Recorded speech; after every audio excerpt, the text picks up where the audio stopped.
ಬಳಪ ಹಿಡಿದ ಭಗವಂತ ಇರುತ್ತಾನೆ ನಮ ಸುತ್ತ ಅವತಾರ ನಾನಾ ರೂಪವೋ ನಮ್ಮೆಲ್ಲ ಹಣೆ ಬರಹ ತಿದ್ದಿ ಬರೆಯಲು ಕತ್ತಲೆಯಿಂದ ಬಹಂತ ನಮ್ಮ ಕೈಯ ಹಿಡಿಯುತ್ತ ಕರೆದೊಯ್ದ ಬೆಳಕು ತೋರಲು ಭಯವಾಗಿ ಗದರೋದು ನಮ್ಮ ಬೆಳೆಸಲು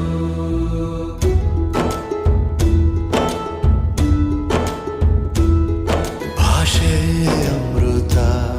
ಕುಡಿಸೋ ತಾಯಾಗಿ ಭಾಷೆ ಅಮೃತ ಕುಡಿಸೋ ತಾಯಾಗಿ ಭವಿಷ್ಯ ಬರೆವಂತ ತಂದೆ ನೋವಾಗಿ